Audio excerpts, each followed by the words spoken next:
which of the following expression are polynomials in one variable and which is not, state reason for your answer। आपने बताना है कि कौन कौन से आपके पास पोलिनोमियल हैं जो कि वन वेरिएबल के हैं, जो नहीं हैं आपको आंसर भी बताना है कि वह क्यों नहीं है। अगर मैं पोलिनोमियल करूँ विन वन वेरिएबल, आपके पास कंडीशन होती है कि आपके पास जो भी इक्वेशन लिखी होगी, यानी कि जो भी आपके पास जैसे इक्वेशन लिखी है एक्स में होनी चाहिए, ये जैसे वाई में है, जैसे टी में है, ये पूरी वाई में है, और जैसे ये एक्स वाई और टी के अंदर है। तो आपको कह रहा है कि वन वेरिएबल होनी चाहिए। वन वेरिएबल का कहने का मतलब है कि आपको जो भी इक्वेशन होगी पूरी की पूरी या तो एक्स में होगी, वाई में होगी या जेड में होगी। जैसे इसमें टी भी दे रखा है, वैसे टी के अंदर भी आपके पास इक्वेशन हो सकती है, लेकिन सिर्फ आपका इस चीज़ का ध्यान रखना है कि पूरी इक्वेशन या तो एक्स में होगी, वाई में होगी, जेड में होगी, टी में होगी। यानी कि अगर हम बात करें अल्फ़ाबेट की, अल्फ़ाबेट के 26 में से किसी के अंदर भी आपके पास जो भी इक्वेशन होगी वह लिखी होगी जो कि एक ही वेरिएबल के अंदर होनी चाहिए। दूसरी बात हमारे पास होगी जो भी वेरिएबल की पावर है, यानी कि जो डिग्री है, वह एक होल नंबर होना चाहिए। होल नंबर कहने का मतलब हमारे पास 0 1 2 3 ऐसे करते करते प्लस इन्फिनाइट तक होनी चाहिए।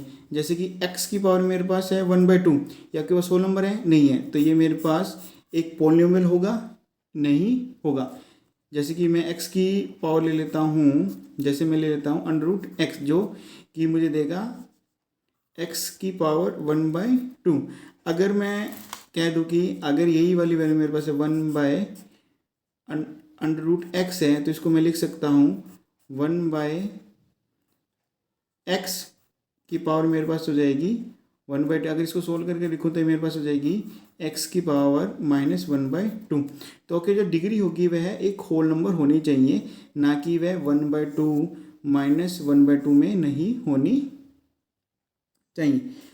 चलो क्वेश्चन को स्टार्ट करते हैं। सबसे पहले हम बात करेंगे फर्स्ट पार्ट की। फर्स्ट पार्ट में आपको साफ साफ दिख रहा है 4x² - 3x + 7। आपके पास वन वेरिएबल के अंदर इक्वेशन होनी चाहिए, यानी कि x के अंदर आपको दे रखी है अल्फ़ाबेट के किसी भी वर्ड के ऊपर आपके पास इक्वेशन बन सकती है। x में दे रखी है, पूरी मेरे पास x में है, तो ये आपके पास हो जाएगी, इसका आंसर हो जाएगा यस। ये मेरे पास एक पोलिनोमियल इन वन वेरिएबल है, जो कि आपका आंसर हो जाएगा यस। अगर सेकंड पार्ट के ऊपर बात करें इसके, y² + √2 है, तो ये भी आपके पास हो जाएगी यस। पूरी की पूरी इक्वेशन आपको दे रखी है, वो पूरी y में दे रखी है। अगर मैं आपको बात करूं, ये x² ये x है, तो मेरे पास कांस्टेंट वैल्यू है, मैं x की पावर 0 रख दूं। आपको पता है कि x की पावर 0 आपके पास होता है 1, तो मेरे पास ये आ जाएगा x की पावर 0 0 1 और 2। तो ये आपके पास क्या है, एक होल नंबर के अंदर ना डिग्री तो आपके 0 1 2 3 कितनी भी हो सकती है। नेक्स्ट पार्ट करते हैं 3 √t + t√2। अगर इसी इक्वेशन को मैं थर्ड पार्ट को एक बार में और लिख दूं 3 √t + t√2, तो इसको सोल्व करके लिख सकता हूँ मैं t की पावर मेरे पास 1/2 + t√2। तो आपने साफ साफ देख रहा है जो डिग्री है मेरे पास एक होल नंबर होना चाहिए।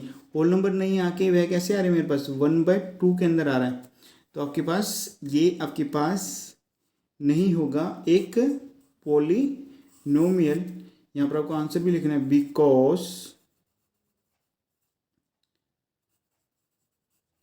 Degree is not in whole number. ये आपके पास हो जाएगा रीजन। फिर चलते हैं हम चौथे पार्ट के ऊपर। चौथा पार्ट आपके पास है y + 2/y। तो इसी क्वेश्चन को हम ऐसे भी लिख सकते हैं y + 2। y मेरे पास डिवाइड में है, ऊपर आके जब मल्टीप्लाई हो जाएगा तो यहाँ पर -1 आ जाएगा। तो -1 आपके पास होल नंबर होता है नहीं होता है, तो हम यहाँ पर आंसर लिख देंगे नो। रीजन हमारे पास सेम होगा, बिकॉज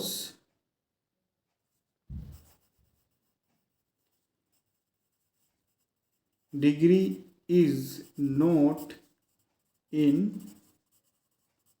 होल नंबर।